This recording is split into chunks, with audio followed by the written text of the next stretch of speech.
ప్రకాశం జిల్లా చీమకుర్తిలో తనతో సహజీవనం చేస్తున్న యువకుడి మర్మాంగంపై ఓ యువతి కత్తితో దాడి చేసి గాయపరిచింది. ఈ సంఘటన చీమకుర్తి మండలం తొరకుడిపాడులో శనివారం చోటు చేసుకుంది. విజయ్ యాదవ్ బీహార్ రాష్ట్రం నుండి జీవనోపాధి నిమిత్తం వచ్చి ఇక్కడి పశువుల డైరీలో పనిచేస్తున్నాడు. అతనికి వివాహమై భార్య సొంత రాష్ట్రంలోనే ఉంటుంది.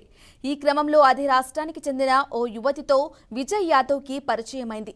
వీరిద్దరూ తొరగుడిపాడులో కొంతకాలంగా సహజీవనం చేస్తున్నారు.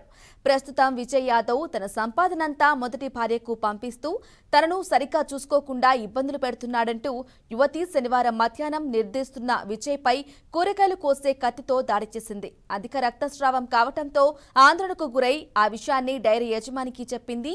విషయం తెలిసిన వెంటనే విజయ్ యాదవ్ను ఒంగోలు రిమ్స్ హాస్పిటల్కి తరలించారు. యువతిని ఒంగోలులోని మహిళా సంరక్షణ కేంద్రానికి తరలించి కేసు నమోదు చేసి దర్యాప్తు చేస్తున్నట్లు Chimakurthi town CI M Subbarao తెలిపారు. ఇక్కడ మేడిపోయిన పుల్లయ్య గారి ఈ పశువుల షెడ్లో ఆవులు పెంపకం చేస్తుంటాడు. ఈ షెడ్లో విజయ్ యాదవ్ అనే అతను వాళ్ళ రెండో భార్య వచ్చి సీతాకుమారి, వీళ్ళిద్దరు కూడా ఇక్కడ 4 నెలల సుమారు పనిచేస్తూ ఉన్నారు.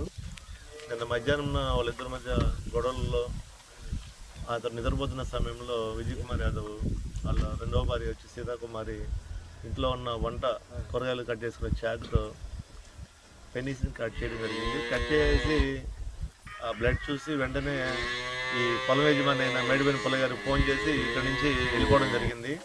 ఆ పుల్లయ్య గారు చూసి వాళ్ళ అన్న ఇద్దరు కలిసి హాస్పిటల్కి పంపించి ట్రీట్మెంట్ కోసం తీసుకెళ్ళడం జరిగింది. దీనికి కేసు కొద్దిగా దర్యాప్తు చేస్తున్నాము. వాళ్ళిద్దరి మధ్య గొడవలు ఏంటి, ఎందుకు చేయాల్సి వచ్చింది అనే విషయాలు కొద్దిగా విచారించి అవి చర్య తీసుకుంటాము.